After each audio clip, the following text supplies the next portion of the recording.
right. Good morning, good afternoon, good evening, wherever you might be. This is Chapter 5, Popular Radio and the Origins of Broadcasting. Just to let you know, this is the part one of two parts of this PowerPoint that I will be going through. And I strongly encourage you to not just look at the PowerPoint after I'm done talking, but obviously watch my YouTube videos from start to finish. There will be two extra credit words. There'll be one here in part one that you can obviously use for a quiz or a future exam, and there will also be one in part two. Now, talking radio, certainly one of my more favored topics. The reason being is I have a little bit of I have a love for radio. It's how I got started. When I was literally before I even started my freshman year at the University of Colorado, and I was on campus for orientation, it's the first thing that I did. I actually wound up at the radio station with a roommate, and then got roped into doing radio news, which I'd never done before in my life. Loved it. Loved the idea of broadcasting. Had an opportunity to be a DJ, do sports talk radio, and radio was really kind of a great place to work on refining my voice, my delivery, all of the above, yet not have the pressure of having to go on, say, television later on, where you've got to make sure your hair is right, you got makeup, you're staring into a light and a camera. Something about being able to just talk on a microphone just seems so much more natural. So anyway, that's my brief story about my life in radio, which was how I got my career started. I, though, wanted to hit on some themes in both of these chapters, or I should say this chapter, both of these parts of the video. We're going to talk some numbers here in a minute, why radio, some of the defining features of radio. I'm also going to be explaining your homework assignment in part one, and then we'll land the plane in part one by giving you some examples of who you might be able to listen to as part of that homework assignment. In part two, we'll get more into the historical aspect of an evolution of radio and how it came to be, and then kind of swing back, or at least I would say sort of tack back to the more modern era and the modern economics of radio. So with that being said, let's get on with part one here. So defining features of radio. It's interesting. This form of mass communication is something that you probably don't think a lot about, maybe because I think most of you are used to maybe listening on your phone, maybe watching on your phone, watching streaming content at home. But the fact is that radio is still kind of a big part of who we are. And I say that because, especially here in Los Angeles, where if you drive anywhere, you're in the car for, anywhere from 15, 20 minutes to, it could be an hour, depending on your commute. And, a lot of times you just flip on that radio, or you walk into a store and there's a radio, there's music playing in the background. And a lot of times that can be radio. Now, I think in the more modern era, you could also make the argument that some of that's obviously coming off Spotify, someone just connecting their phone to a system in a place of business or whatever, or maybe in your car. But the fact is that radio is still unlike, say, for example, when we'll talk about newspapers when we get to journalism, where newspapers are really, quite, they're becoming obsolete or have become obsolete. The idea of radio we're not at that point yet. And I don't know if we're going to ever be at that point. So what are some defining features of radio? Well, radio is portable, right? You can basically, it's an on the go thing. Certainly, when I was younger, we had what was called a transistor radio. We have these, boom boxes that had radio on them. You had car radios. You literally, you can make the argument that when you're in your car that you're on the go. And so therefore radio has a sort of portability to it, right? Radio sets, or I should say radios, are easily transported. You can still get a small radio. You can still listen to internet radio through your phone. So radio is definitely portable. Radio is supplemental. And what I mean by that is that most radio listening occurs while we're doing something else, right? So it's not the primary focus of our attention. Television or streaming like Netflix, for example, not as supplemental as radio is. Radio really is. It's because we're usually doing something else when the radio is on, and therefore it is considered supplemental. Driving, working, sleep, falling asleep, waking up, cleaning our house, whatever, cleaning your apartment, all of it is, there's like music or something going on in the background, and that, so therefore radio is supplemental. Radio is universal. Virtually every household has at least one working radio. Now, back in the day, I remember asking this question in person of the class, hey, how many radios do you have? And, back, 20 years ago, you probably would see somebody say, oh, we have 4, 5, 6 radios in the house. That's not necessarily as much today, obviously, because of technology. But the fact is that there's usually at least 1 to 2 working radios in the house. And might I add that we live in a very vulnerable area for earthquakes. And so it's important that you have something like a radio handy. I have, my family has one of those, what it calls Red Cross radios that we bought years ago, that's battery operated, or you can crank it and it generates power. And I say that because at some point there is going to be, unfortunately, a natural disaster that will befall Southern California. It's not a question of if, it's when. And you're going to want to have the ability to not have communication stop, right? Because communication is so important. And I can tell you from experience that in 1994, which was a major quake out in Northridge, and obviously you've probably read about it in history books or seen it on YouTube or whatever, communication was instantly cut in 1994 in the San Fernando Valley.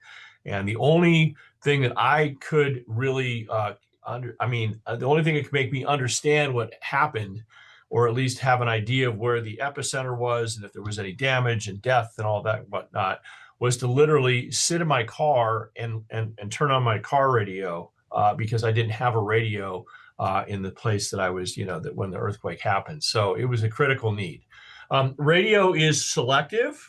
This is really interesting. Much like the magazine industry, or at least the magazine industry used to be, radio is a niche industry, right? And you could say the same thing about Netflix and others, but the difference is that radio stations choose formats that attract a small, narrowly defined audience that is attractive to advertisers, that two relate to one another. In other words, when you think of different, if you tune into whatever your favorite radio station is, sometimes it's top 40, which we'll talk about later later in part 2.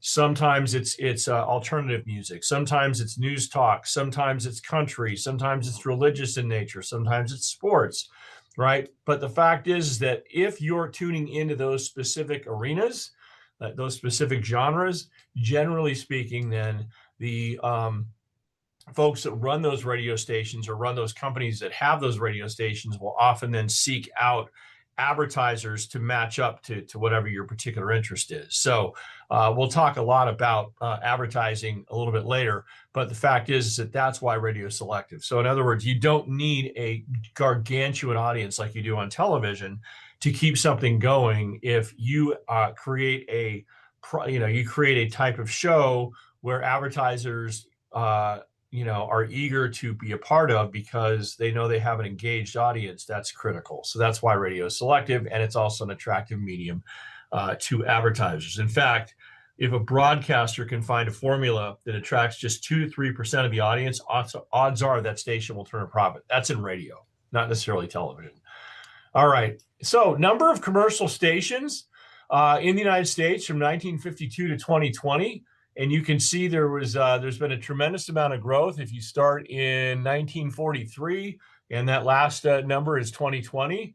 And honestly, I know we're in 2026, but in general, I think you could probably draw the same amount of stations in 2026. I think we kind of reached we reached our peak, or at least our ceiling within the past decade. But there's reasons for this, and there's a reason why stations jumped so dramatically from 1943 on, and we'll cover that in part 2. It's not just something as simple as the population growing in this country. There was a major shift that went from radio, when I should say there was a major shift in listening to radio when television came along, and television comes along just after 1943. So that's a little hint of what's to come. Leading radio formats by genre the past 3 years. Here's what people are listening to in general when they turn on the radio. Number one is country music. Country music, for whatever reason, is always kind of near the top, if not at the top. Enjoying the flowers, if you will. Religion is up there as well. News talk, which we'll talk a lot about here coming up. Contemporary Christian. So two of the top four, religious in nature. And then you can see Spanish radio, classic hits, variety, classic rock, sports at number 9. Sports used to be much higher, but I think a lot of that's been replaced in the streaming universe, and that's why it's less than radio. And then top 40 at number 10. Top 40 used to be a pretty big deal. All right. How about leading radio stations in the United States in 2023 by revenue? I'm not going to go through word for word on this. You guys can obviously look at the PowerPoint, that's attached. But suffice it to say that the top one in revenue is WTOP in Washington D.C. And basically, if it's a W, it means it's east of the Mississippi. If it's K, it's west of the Mississippi River. And you can see that our one and only representative. So we have two representatives, I should say. KISS FM, which is owned by iHeartMedia. That is number 2. And then you can see down there that KBIG, which is also an iHeart product, is number 8. And you can see that iHeartMedia owns quite a bit of, properties within this number. And we'll talk about why iHeart, what made it possible for radio corporations to kind of own multiple stations in multiple markets. Again, that is when we cover economics, we'll cover that ground there. Anyway, here's your top 5 media markets. You have New York, that's New York City. LA is number 2, Chicago 3, Philadelphia 4, Dallas Fort Worth is number 5. These are also true for television. And basically just what makes a top media market? Well, it's basically either listeners or viewers, and it's population. And so New York, basically the greater New York area, I should say, or that there's a highly condensed amount of people within New York City that drives that number up to number 1. LA, certainly number 2, a huge market. And they actually, Nielsen actually has 200 plus markets that it tracks. And I believe the smallest one is still, I'll need to look this up just to confirm this, but I think the smallest one is Glendive, Montana, which has like 5,000. So anyway, a couple other numbers here. Radio advertising. Okay, you can see that this is in the millions of dollars right here. But actually it winds up being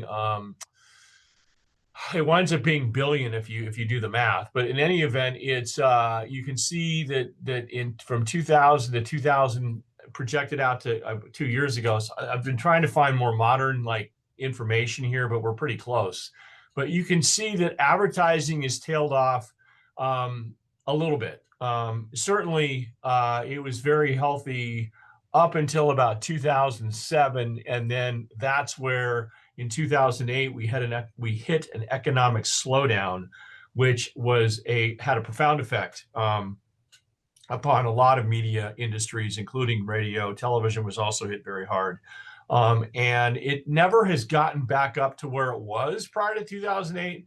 But if I were to show you a chart of, for example, like the newspaper industry, radio is a lot healthier. And so the fact that it's still decently sitting there, that's a good thing. It just means that radio is not, don't put radio in the coffin quite yet. All right. Let's also talk podcasting, because certainly, I know that you guys probably listen to radio from time to time, but you probably listen to podcasting or have begun, or at least have grown up with listening to the idea of podcasting. And this is something that's kind of come up in my era, much like the internet, where basically, I remember the internet first showing up around mid 90s for me, which would have been around 30 when I was 29, 30 years old. Well, I first started hearing the term podcasting a few years after that, right after we kind of hit, kind of the century mark. 2000, for those of you playing at home. And I remember hearing podcasting and not quite understanding what it meant. And of course, now it's, I will be honest, I generally don't listen to the radio in the car. I'm usually plugged into my phone with a podcast. So I've really become, quite the aficionado when it comes to podcasting. So I think it's and it's something that I think a lot of people are, but there are still some people who like listen to radio. So, but anyway, I wanted to spend some time on podcasting because I think, you can't present a chapter on radio without also talking about podcasting. But this is a percentage of consumers who are aware of podcasting in the United States from 2006 to 24. And you can see it is growing tremendously. In fact, 22% who are aware back like 20 years ago. And within the 2 years ago, it was 84%. And my guess is in 2026, it's probably even higher than that. But it gives you an idea of just, not even just brand awareness. It's, I guess, technology awareness. Here's your growth in listeners. This is from 2020, and this is projected out to 2029. And basically, you can see that it's, we're talking, and this is in the U.S., of course. A third of the country will have been projected to listen to a podcast in 2029, meaning 1 out of every 3 people will probably be listening to podcasting within the next couple of years. Right now, we're at about half or so, looking at those numbers. In any event, all right, not half, sorry. We're about 90 million. Numbers are kind of small on the screen here, and I don't want to zoom out. All right, how about the leading publishers of content? Again, not going to go through all of this, but these are different companies that publish multiple podcasts. And number one, of course, is iHeart, the iHeart network, which not just does radio, but also does podcasting. You can see it has a uniquely monthly attendance of 68 million people, 336 million downloads and streams, has almost 20,000 active shows. So it is definitely, the big dog, and of course, iHeart Podcast right behind it. And so there's your top 12. And, you've got all sorts of different big corporation names in there. Walt Disney, I thought you should just look and say, hey, Disney's has content as well. It absolutely does. As for who's doing what, we're going to talk about the Joe Rogan Experience here in a minute, but these are the top 50 podcasts in the U.S. This was basically, I could have easily updated this to quarter 4 for 2025, but suffice it to say this has little change to it from quarter to quarter. Quarter being, 3, they do like measurements every 3 months. This was like the first 3 months of a year ago. Joe Rogan is the number one and has been number one for a long time. And maybe you listen to some of these others: Crime Junkie, The Daily, Caller Daddy. This past weekend with Theo Vaughn, Dateline, This American Life, Rotten Mango, Smartless, and New Heights with Jason and Travis Kelce. Oh my goodness, for all my Taylor Swift people out there, those Travis has really hooked himself, or she's hooked herself, quite a partner there. So in any event, I digress. Podcast advertising spending in the United States from 2021 to 25. This is in billions of dollars. We're up to 2.74 billion now in terms of podcast advertising spending. So that's significant. It is still trails radio. Oh gosh, I had the number in my head. I want to say it's closer to 10 billion, but still that number is starting to kind of come, where radio's starting to shrink, podcasting's going up. I don't know if they're ever going to crisscross, but right now, certainly the fact that nearly $3 billion is being spent in podcast advertising is a pretty good deal. All right, so there are over 3 million podcasts available worldwide. 464 million people listen globally to podcasts, which is up 10% in the past year. Over 103 million Americans engage in weekly podcast listening. 62% of all U.S. consumers listen to podcasts. Apple Podcasts, the most popular platform with a 41% share. Spotify is the most popular among younger listeners. I don't think I'm preaching to the choir on that one. And 41% of the U.S. population listen to a podcast on a monthly basis. 49% of all listening happens at home. So These are numbers, just fun, right? 22% driving, 11% work, 8% while exercising. Sure, when you're out for a run or on your treadmill at the gym, you're listening to something. Maybe it's a podcast, maybe it's music. I don't know. Anyway, length of a podcast typically allows for a deeper dive into topics between two people. You can subscribe to your favorite podcast, and of course, multiple genres exist. You can see them right there on the screen. And the magic number, in case you want to know if you want to do this for yourself, and I've had students do this who started their own podcast. It's 5,000 downloads per month is when you start actually getting sponsorships. So, and of course, there's a lot of services that you can start podcasting, and they will actually, put your podcast on a platform, and then recognize, of course, a majority of the money being generated by your show, but at some point you start to actually get a percentage of that. All right. Well, let's talk about your homework assignment. This is a major assignment that I have attached within your module in the week 6 module. And basically, you have until, from whenever you're watching this, you have until Saturday, midnight on Saturday, March 28th, to get this turned in. Just so we're clear, in fact, here is your assignment right here. If you are late, you will not get credit. Well, actually, I'll put it this way: if you're I have a little bit of grace period for you, so that if you happen to work on it and you turn it in at 12:20, that's fine. I really am looking at midnight though. Anytime after 1 a.m. though, it is considered late. And if you don't turn it in within 24 hours of the deadline, then you will not get any credit. If you turn it in in that 24-hour window, you get up to half credit. So that's a lot of points. So my suggestion is get this done by Saturday, March 28th. Unlike quizzes and exams where I have an absolute, if you miss the assignment, if you miss the deadline, you're done. This one has a little bit of wiggle room, but only in the sense that, again, as long as you understand that if you turn it in past my grace period and after 24 hours, you will not get any credit. You will get partial credit if you're in that 24-hour window. All right. So what do I want you to do? Well, I would like you to listen to either a podcast or at least 1 hour of talk radio. Okay. And we're going to be talking about why talk radio, a little preview here. Basically, it became a very popular genre, I should say, in radio in the late 80s with the lifting of reversal of the fairness doctrine. We'll talk a little more about the fairness doctrine in part 2. You're welcome to look it up to get a little preview of it. But the fact is that talk radio was along with cable news, was something that came along and became very popular. And now, of course, the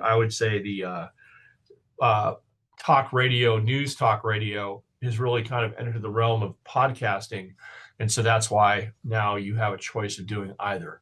But it has to be political or news in nature. All right. Not sports, not fashion, not anything else. It literally has to be political or news. If you turn in something other than that, you're going to lose at least half credit. Okay. So make sure it's political or news in nature, which I know, we hear news all the time and I hear politics all the time. Well, that's the point. I really want you to kind of spend some time taking a deep dive into a topic or subject and really spend some time analyzing it. I think that's critical. Okay, so what station or podcast did you listen to? It needs to be current. So don't go back and find something a year ago, 6 months ago, 3 months ago. I will again say that if that happens, you will lose a significant amount of points. Okay, you'll lose at least half of your score. And I don't want to do that. So make sure it is current. What do I mean by current? Basically, this this assignment, this module opened up, March 15th. So, anytime within that, that time frame, all the way up to your deadline. That is what I mean by That's what I mean by current. Okay. If you listen to talk radio, same thing. What time, what date needs to fall in that, so carve out some time because you're going to have to sit there and listen to an hour. Now, I will tell you that a lot of talk radio can also be found on demand on station websites. So that's a little hint that if you can't sit there at 5 o'clock in the afternoon on a Wednesday in your car and listen to your radio, you still can probably hear that same version, on demand on a particular radio station's website. So once you listen to either your radio, you listen to your podcast, please tell me who the hosts and guests were. What are their backgrounds? I want some detail. Correct spelling would be cool. Again, stress, I want some detail about who they are, their background, not just one or two sentences. There's a little thing called the internet that can help you find out background on people.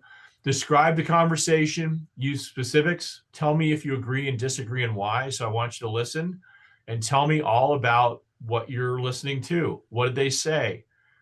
Give me some moments that you think are important. Tell me if you agree with those opinions, disagree, why. This is really an opportunity to really kind of take a deep dive into what what you have. I want you I don't know what I wrote there, but I want your overall assessment of what you listen to. Okay. And do you see that conversation impacting people's opinions? Okay. So again, I don't care if I am not judging you on whether I think I agree or disagree with your opinion or your assessment. I'm judging you on you being able to critically think about what you listen to. So even if if you think that it might offend me, my point is like, listen, write it, but back it up with specifics. Okay. Everything due in Canvas by deadline, day, and time. Okay. And no pages, meaning there's that, that Apple has that version that pages. I hate that because I can't, it's very difficult to open up my computer. So make sure it's, PDF, Microsoft Word, either one works great. Okay. All right.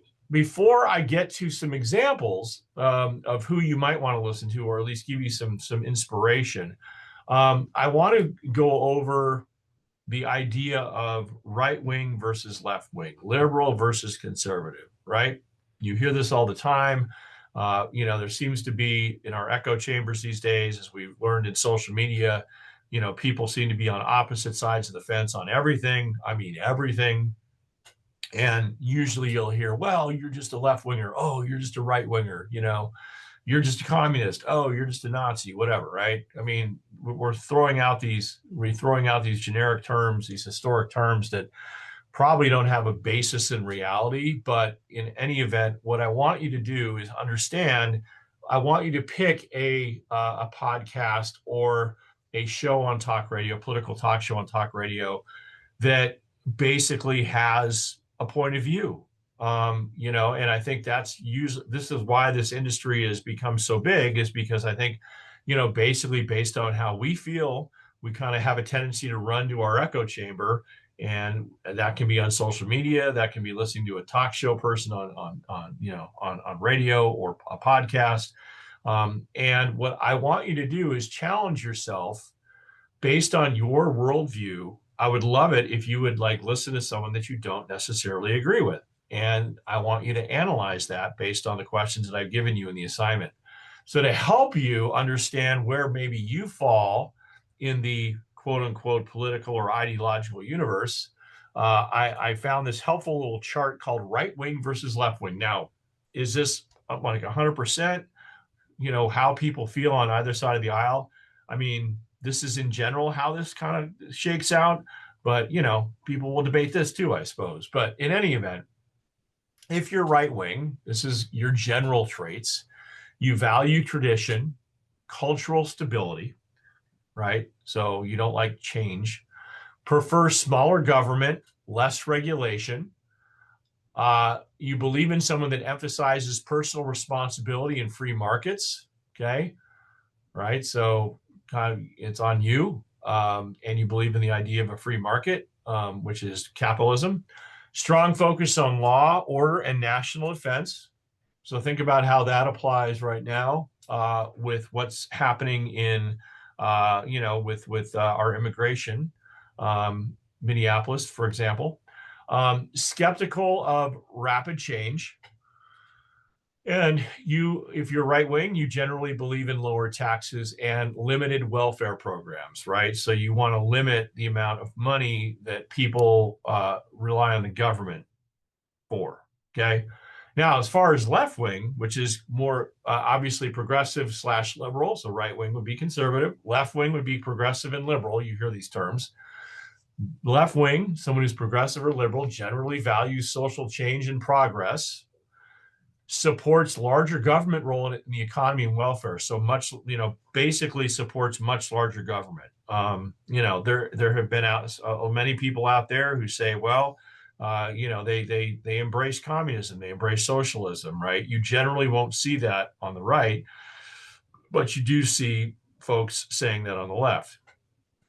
Emphasize equality and reducing social slash economic gaps. Certainly, there's a large divide between people that the very wealthy and the folks that don't have money right now, and that is a focus of folks who are left wing, progressive, liberal. There's a strong focus on civil rights, inclusion, and minority protections. Right.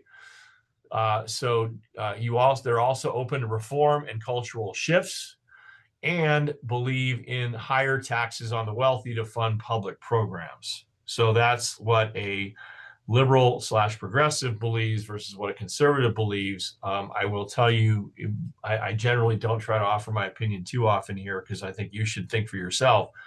But sometimes I think we have a tendency to sort of disagree on what is considered wealthy, right? So, for example, here in California, if you are making over, I think it is, don't quote me on this, so I could be wrong, but I believe that if you make as much as 80,000, 70,000 a year, which it isn't a lot in California, believe me, that you are considered, when it comes to paying state income tax, you are in the highest income bracket. So you are considered wealthy. So, I can tell you that for those of you who have parents, or maybe you have a friend who earns $70,000 a year in California here, 70,000 sounds like a big number, but it really isn't when you consider that we're spending, $50 or $60 to fill up our tanks of gas. And I just got a junior burrito today from a restaurant here in Santa Clarita, and it was, that and a drink was $15. So it adds up. Anyway, I digress. But I wanted you guys to see the differences, because I want you to apply these differences, or at least apply these characteristics to the conversation that you listen to, and maybe choose something that is, that you might not 100% agree with. Right. All right. So let me give you some ideas. Okay. The first one is, and for the most part, the three of these that we're going to be listening to are going to be, just so you know, generally conservative in nature. I would not say that Joe Rogan is right wing, because he certainly has some liberal, I would say more independent slash liberal tendencies than the other two that we'll listen to.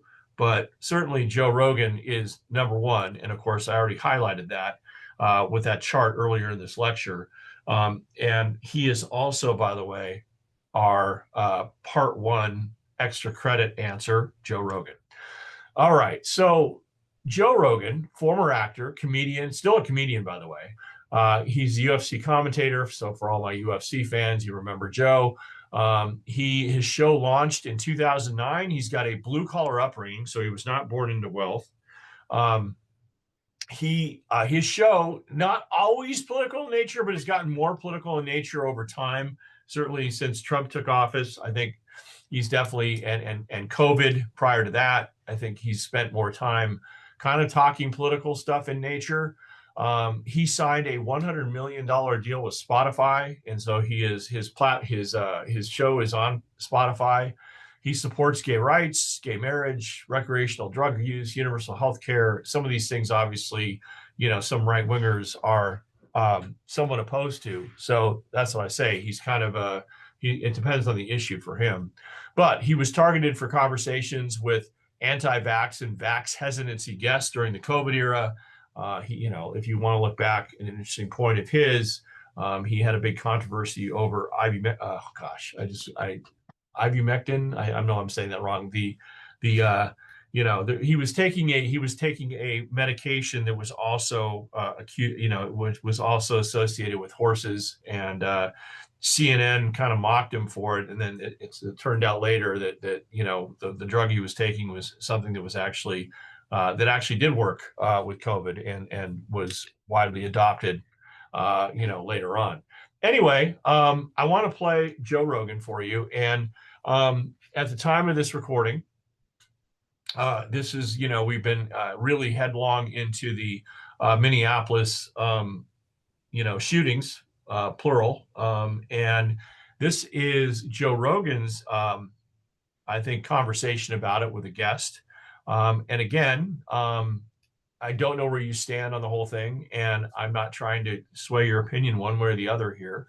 But this is that part where I want you to critically think about what Joe is saying. And if you are someone that, when you saw obviously this happen and you were enraged by it, this would be your opportunity, I think, to listen to what Joe has to say, and then either challenge what he has to say, or, obviously note what he's saying, challenge what he has to say, or agree or disagree with it, but do so in a very intelligent way, right? Because that's what the whole assignment's about. So anyway, I'm not going to play the whole thing. If you want to listen to the whole thing, you can certainly click on the link on your PowerPoint when you watch it, when you review this as you go, but we'll certainly play the first few minutes. So let me stop sharing here.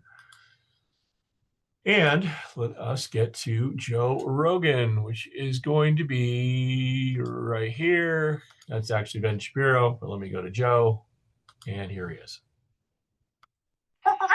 The Joe Rogan experience.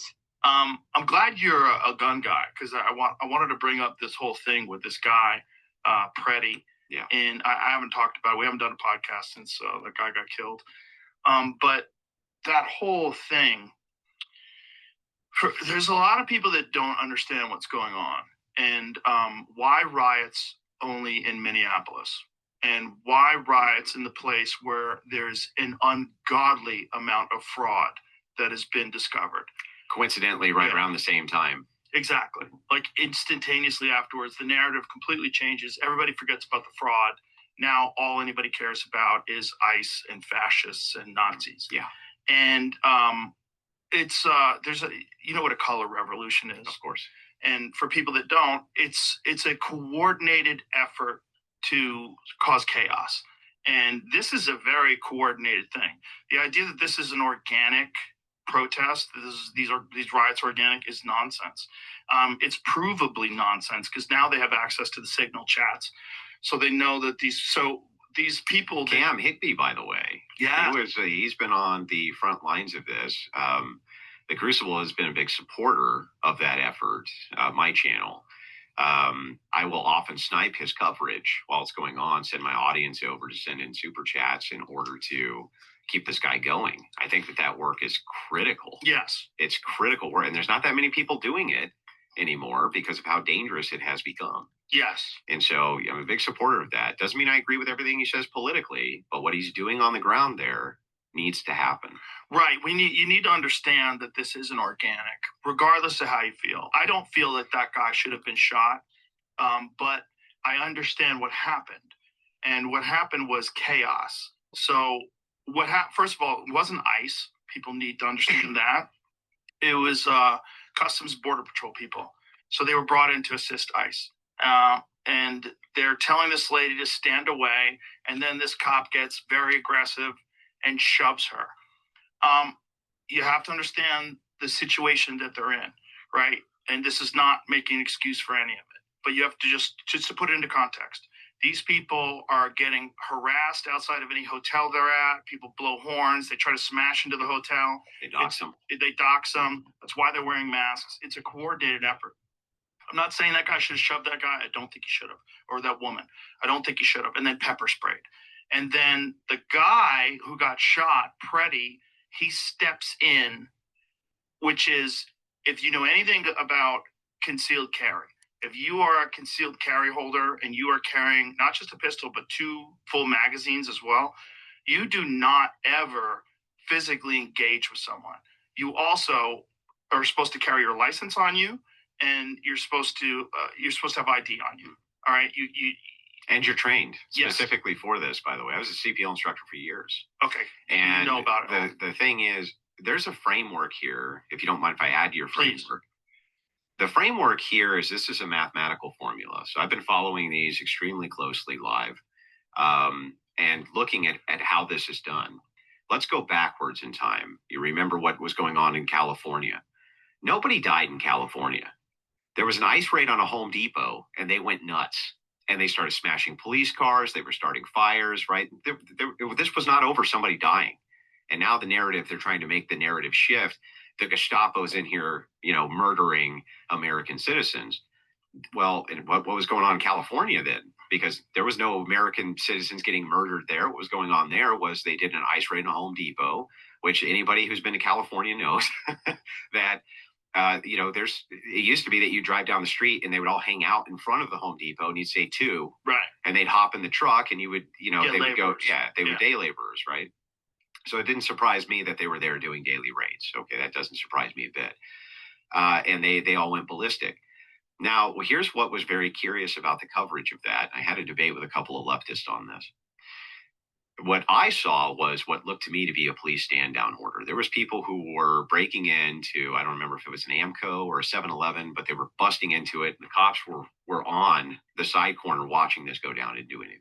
They didn't do anything about it. Right. Okay. If it got too rowdy, they'd clear it out and then they let them continue. It looked like a stand-down order, like you don't involve yourself.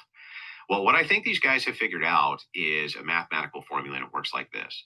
If the local police are not going to protect the federal buildings, then it's left to the federal police to do this, right? In this case, ICE is going to protect its own buildings.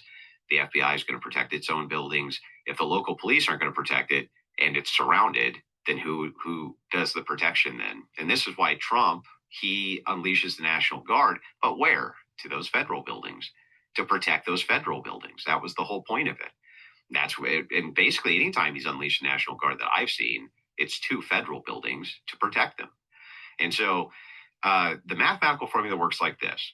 The longer it is that protesters are engaging with federal officers whose job is not to do basic street cleanup of thugs, that's the local PD's job, the chances that there's an incident, which is going to be a bad incident, is going to occur. So basically, the longer you're there, the more attrition there is, the more engagements you have with these federal officers over time. Eventually, yes, there's going to be something which is out of pocket that happens or something which is escalatory that happens, and they're banking on that. And that's why ICE is out in front of these, or not ICE, the Antifa people are still out in front of the ICE buildings in front of many states night after night after night.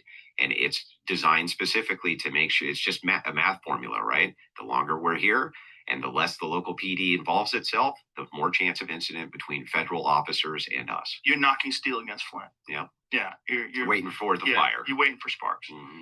And in this particular instance, this guy clearly had been very involved. I don't know if he was a part of the signal chats, but when you go to what's supposed to be a peaceful protest and you're fully armed like that with 2 magazines, it's kind of crazy. Right? Like, why do you need so many bullets? Now the libs are also pro-Second Amendment, too. That's pro-Second Amendment, which I'm for. He had every right. He didn't last month, but right. Okay. I like it. And I like what you're showing. I like that because that's kind of a trap. Did you see what MSNBC did to his image? Yeah.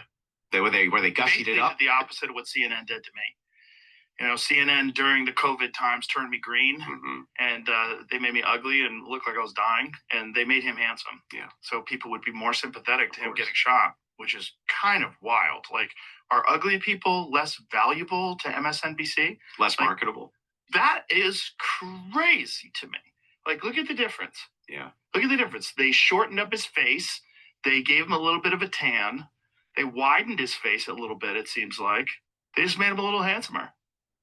Yeah, they gave him a bit of that Chad jaw, didn't they? They shrunk his nose a little too, didn't they? Yeah, they did. They shrunk his nose, gave him a little bit of a handsome jaw. So he looks like an even American. made him, if you look at the shoulders, it even looks like they may have pumped up the shoulders there a bit. A little bit, yeah. The one on the right looks like he's a little plumper. Yeah. They changed the tone of the color. Wild. I mean, they changed his fucking teeth, man. Communist news network. Look, they gave him veneers. Yeah. Look at the difference in his teeth. He's a much more handsome guy. Like that one on the right is like the handsome brother, and the one on the left is like, fuck. Yeah. Why couldn't I look like the my one on the right? brother? Yeah, the one on the right.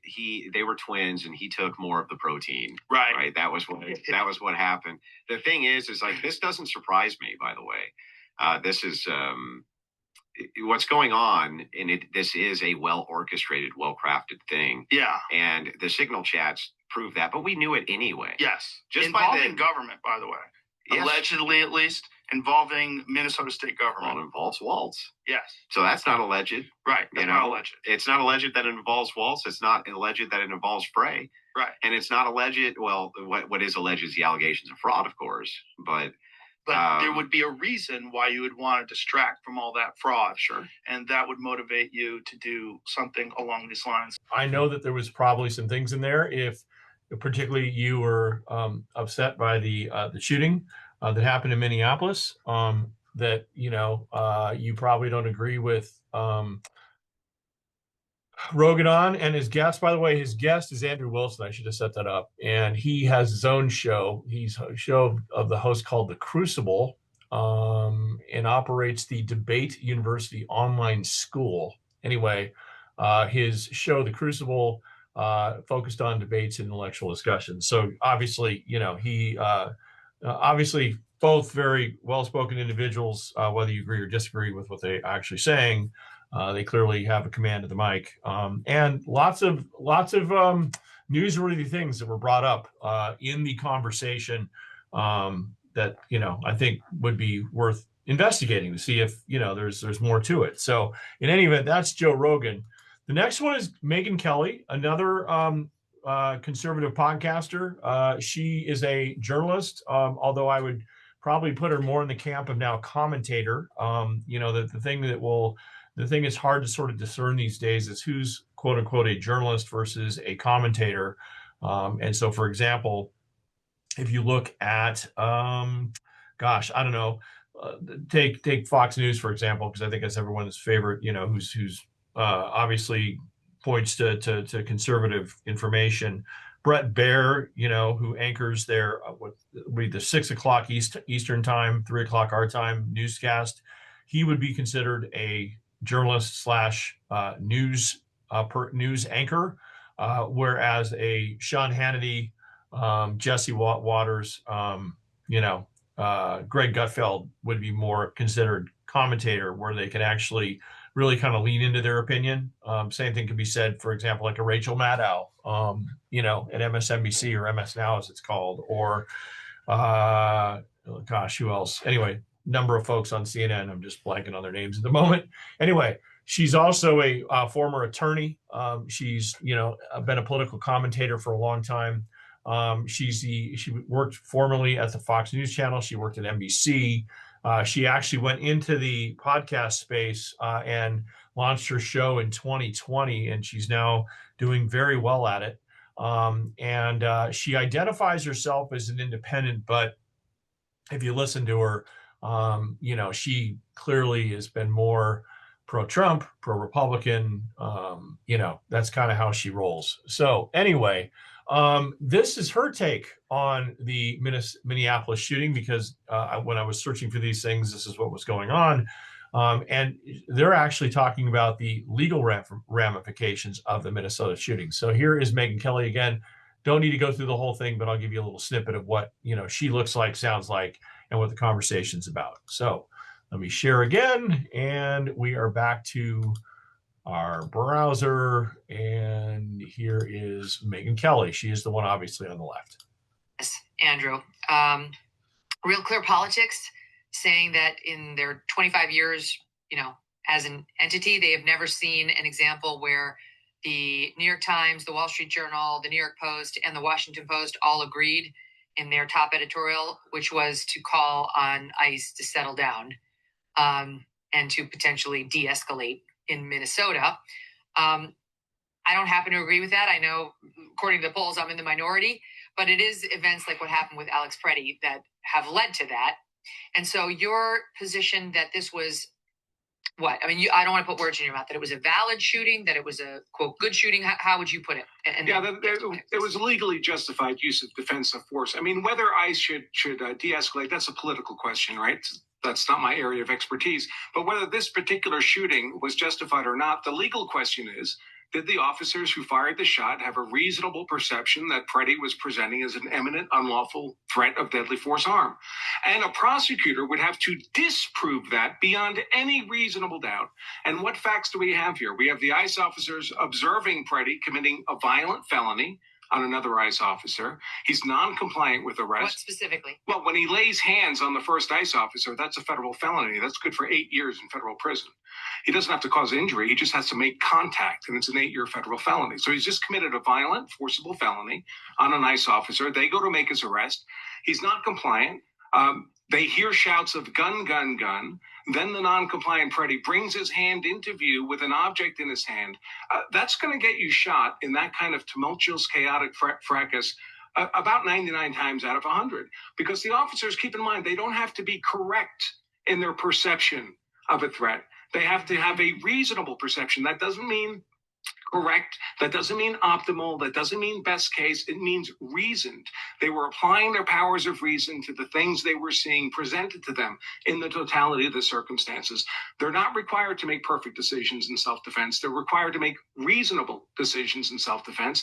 And again, a prosecutor would have to disprove that beyond any reasonable doubt. The only person responsible for the death of Alex Preddy is Alex Preddy.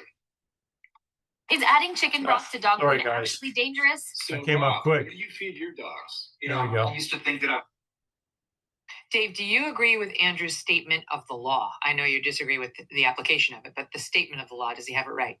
Well, under the Graham versus Connor decision by the Supreme Court, Megan, Andrew's right. The officer's perception doesn't have to be correct. It just has to be reasonable at the time. This was a split-second decision, but the decision says it has to be objectively reasonable, not subjectively. So was it objectively reasonable that they started shooting 10 times in 5 seconds? And was this guy a legitimate threat when he had 7 officers on top of him and the gun had been removed by that point? I mean, perhaps the officers had a mistake of fact where they thought that the gunshot they heard was from the person who was lying face down and they made a mistake, but was it reasonable for them to make that mistake? So I would disagree, not on the standard he's using, but on the facts. It looks like to me that the victim here, Mr. Preddy, was not a threat. The officer saw he had a phone in his hand. The gun was not brandished, and that is something that contradicts what Christian Noem said. He never brandished the gun. He had the gun legally. And so I think there's a legitimate case to be made. I would agree with Andrew that any case by a prosecutor in this area, and I prosecuted one of these cases in my office against an officer, we got a conviction, but they are very hard to do. It's hard to convince a jury beyond a reasonable doubt unanimously to convict an officer. But I do think you can take this case to the grand jury and get an indictment. Would you do it, Dave? If you were the DA in this county, would you do it? I would. Now, the federal government normally would cooperate with the state. Instead, they're going to try to conceal the evidence, and so the state may have to go it alone. But I would. I think you have enough with the videos and witness testimony that you can get an indictment here. Whether you can get a conviction, it will go to federal court. This case will be removed to federal court. And then the question is, will the federal judge grant the officer immunity? That's a big question. If he does not, then it's game on, and you can try him. But it's tough to get 12 jurors throughout the entire state of Minnesota. This is not just Hennepin County jurors. These are conservative jurors, and to get them all to agree to see it one way, that is a challenge. For you're talking about in federal court, the grand jurors or the actual jurors, the petite jurors, the 12, Correct. would come from all over the state? Correct. It's much easier to get an indictment by a grand jury, but the actual jury, because this case will be removed if it does go to trial to federal court, will come from all across the state rather than just blue Hennepin County. Okay, so what's your reaction to that, Andrew? Dave's statement. Well, I mean, of course, reasonable people can disagree on what they see when they observe the facts, right? Facts become a matter of opinion. That's why we have juries as the fact finders in trials. I don't know if it's quite true to say that the officer saw a phone in his hand. In other words, that the officer knew it was only a phone. If we assume facts like, well, the officers knew he was disarmed and harmless and not a threat to them and they shot him anyway, well, then obviously that would be an easy conviction. I suspect if we asked the officer, he wouldn't say, I knew it was a phone in his hand. I saw an object in his hand that I perceived as a weapon, is what I would expect him to say. In terms of prosecution of this officer and the officer who shot Renee Good, I think the real risk to them is not immediate prosecution. I think if this goes to federal court, it gets dismissed under the supremacy clause. I think the risk to these officers is that Minnesota does not prosecute them, that Minnesota just waits out this administration, hopes a Democrat administration comes in next, and they have a Democrat Department of Justice that's not interested in defending these officers in federal court and would allow a state prosecution to go forward. Remember, there's no statute of limitations on murder. So Minnesota can just wait out this administration.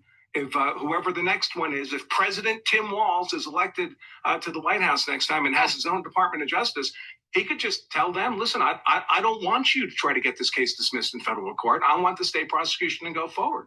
And then we're going to have another Derek Chauvin type of trial. A new year means new financial goals, like making sure your savings are secure and diversified. Will it? All right. Let me get back to you guys here. There we go.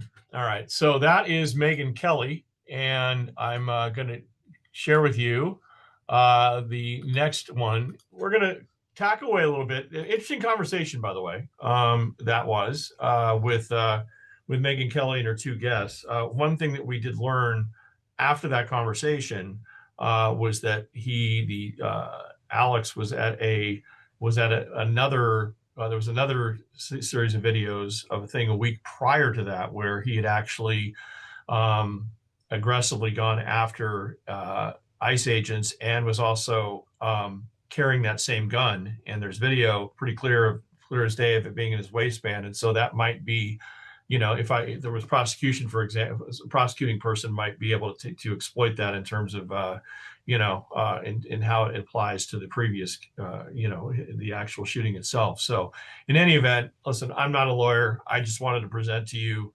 kind of two different aspects of that case, and then let you guys decide where you kind of fall and what you want to research. And again, that's the whole point of this. All right, putting that aside, Ben Shapiro, number 3. Another conservative podcaster, has obviously, he is also political in nature. It's interesting. He and Megyn have kind of battled recently over some things. He is someone that I think, from the conservative side of things, might say that he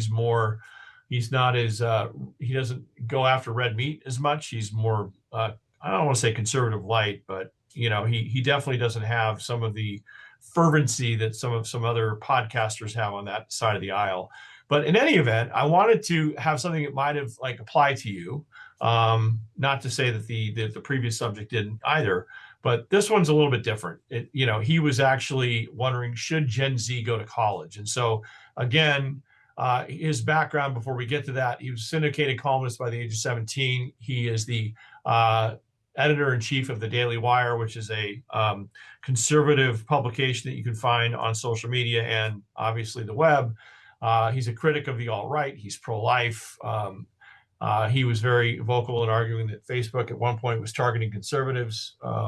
And he's a self-described libertarian. But anyway, I wanted to play this for you. Should Gen Z go to college? Should your generation be thinking about college? And this was a really interesting take. And when I ran this for students in the class this past fall, they were very opinionated about this. So maybe this will make you think. So stand by, and I will get us to Ben Shapiro, which is going to be right here. Alrighty, folks. Today we're going to talk about whether Gen Z should go to college. This video is sponsored by ExpressVPN. Well, I think the question is, or do what? When people ask, should I go to college? The answer typically should be, what are the options on the table for you? College isn't a bad option for everybody. College is a very good option for people who want to go into STEM field, science, tech, engineering, math. You're not going to learn much about that outside of a solid college. And the reality is that while we say that we're going to self-educate, there is a portion of the population that is going to self-educate and doesn't need to actually go to college. The people who are going to go start startups in Silicon Valley or something. The vast majority of people do need some sort of intellectual, educational structure in order to learn the things that allow them to progress to the next level of their life and their career. And so doing that in the context of a useful pursuit, sure, college might be good for you. But for a lot of people who are going to college, the answer is no.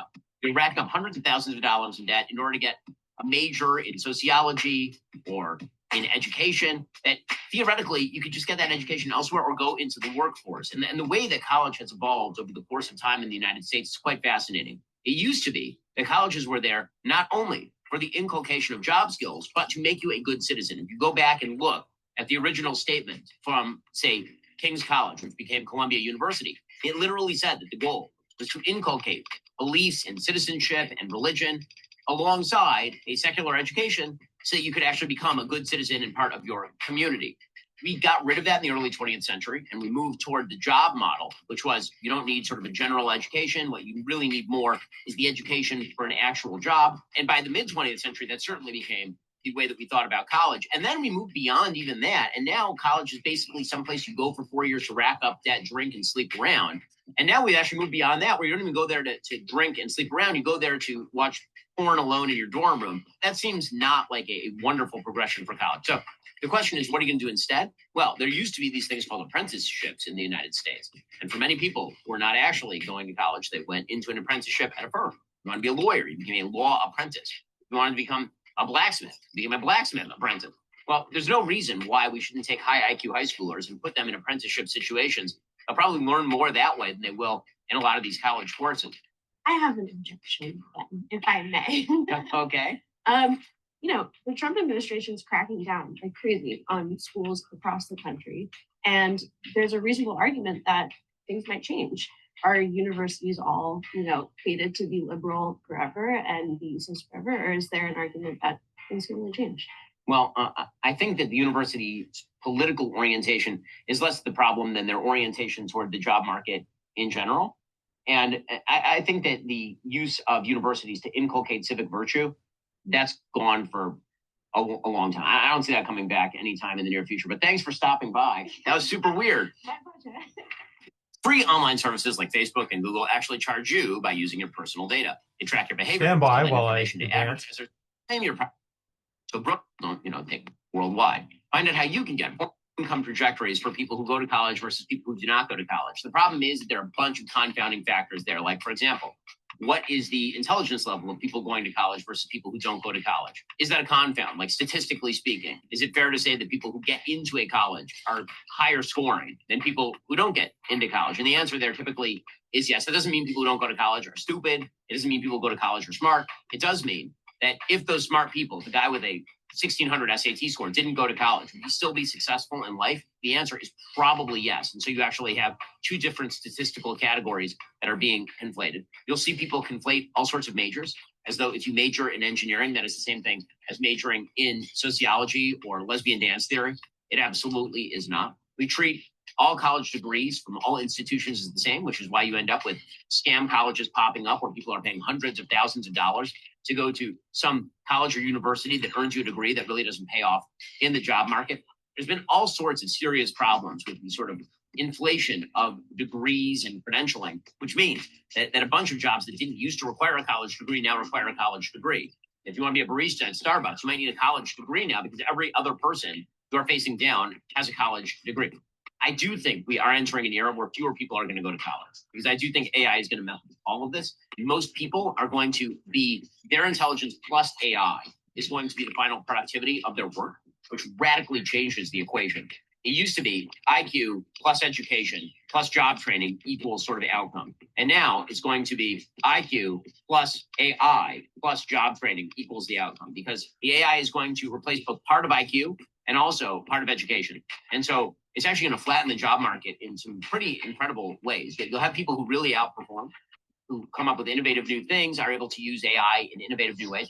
But there is going to be a broadening and I think deepening of the job market and its availability to a wide variety of people, or AI is going to take over entire segments of the economy and everybody's going to be doing manual labor, which is also quite possible because the robots for assisted living facilities are not going to be as cheap and plentiful as the labor available for those. So that was a very long answer to the question of should you go to college? But again, it depends on the kind of person you are, what you're going to do with that time. College is certainly not for everybody, and not every kind of college is for everybody. And if you are going to go to college, if that's a decision you decide to make, I would recommend very strongly looking at the ideological leading of the college, whether the education is worth the actual amount of money that you are paying in, whether you ought to go to a startup institution like University of Austin or check out Hillsdale College. These are all considerations. I think everybody wants a sort of one size fits all here. I don't think there is a one size fits all. All right. So there's Ben Shapiro. Should I go to college? Maybe that spoke to you. I don't know. Certainly he brought up some really interesting points, particularly when it comes to AI. That's certainly where we're at these days, right? And whether that can be a benefit or a hindrance. Certainly, I know one example is that if you're in the IT field, AI is decimating the IT field because it's basically doing the job that humans could do, and so there's no need for humans, and when you can have AI do it. So in any event, that's Ben Shapiro. All right. Need a left-leaning podcast? Well, Pod Save America these are just suggestions. A highly influential podcast from Crooked Media, hosted by former Obama staffers John Favreau, John Lovett, and Tommy Vietor. They've been around a long time. It offers a liberal take on U.S. politics and news. And again, I am certain that if you went and Googled them on YouTube, found a podcast about what's going on in Minneapolis, it would probably be much different than what you've heard from either Joe or Megan talking about it. Just a hunch, but that would be, I think you could be pretty confident that there would be a different viewpoint there. The Midas Touch podcast, produced by a left-leaning media company, Midas Touch. This podcast gained prominence partly by tapping into anti-Trump sentiment and has sometimes topped Joe Rogan's weekly audience totals.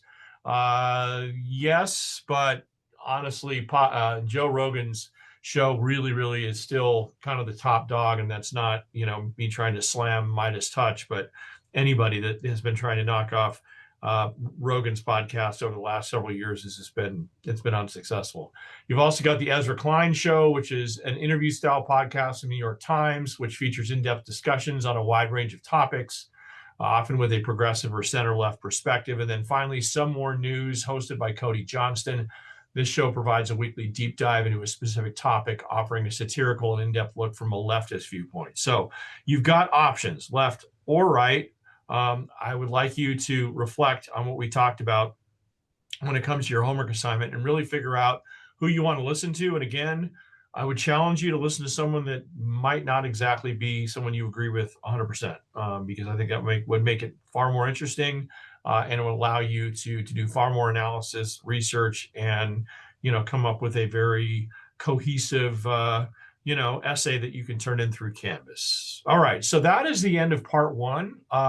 When we get to part two, which you'll click on next, that is going to be all about the evolution and economics of radio. And so again, somewhere in part one, I have left my magic code word. I won't retell it, but I did leave it. There is a magic code word for your exam, which you can find if you listen carefully. So that's all I have. We'll see you later for part two.